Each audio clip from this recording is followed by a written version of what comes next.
I keep a clean body. I have clean habits. I eat healthy foods. I exercise. I care for my environment and planet. I abuse no substance or drug. I am strength. There are three areas critical to the success of the Black community in Africa and the African diaspora. They are culture, education, and economics. In this video series, we continue to examine issues and concepts related to creating a culture to develop self-love, which those who care about the Black community may examine and consider. Again, let's define culture. We must define it because most of us have wrong ideas about culture. We think that culture is the music we listen to, or the style of clothing that we wear. We believe it's our celebrations and holidays. Others think it's whether we eat with a fork, knife, or spoon, or eat with our hands.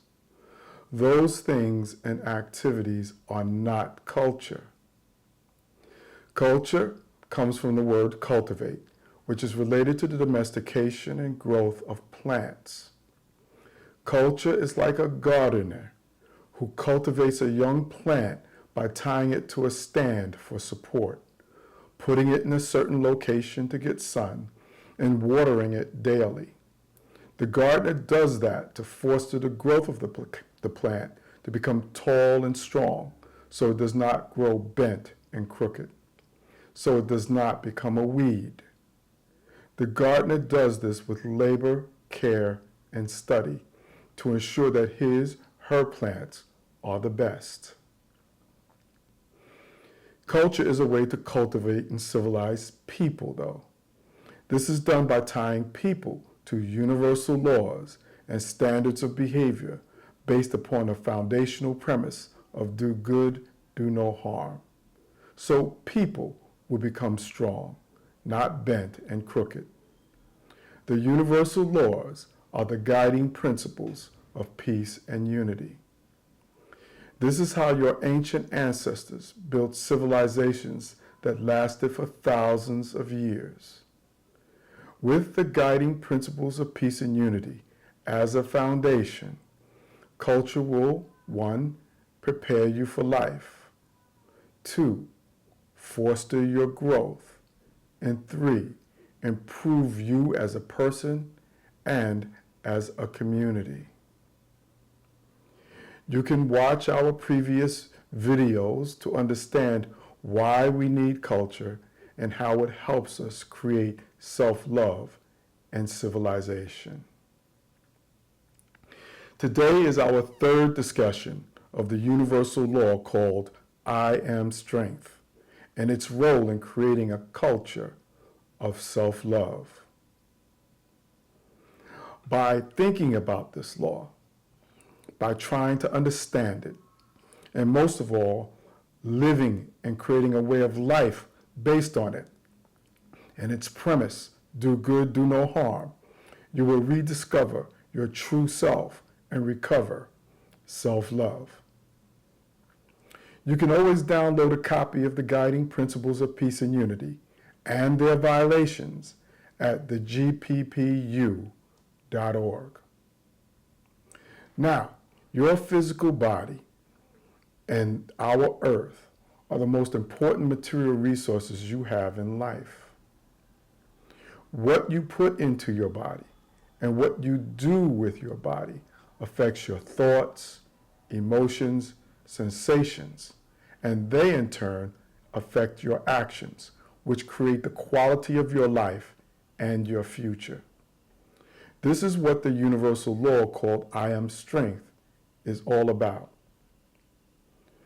Last week in the United States of America, a recent law passed and is projected to cause 17 million people to lose health insurance coverage.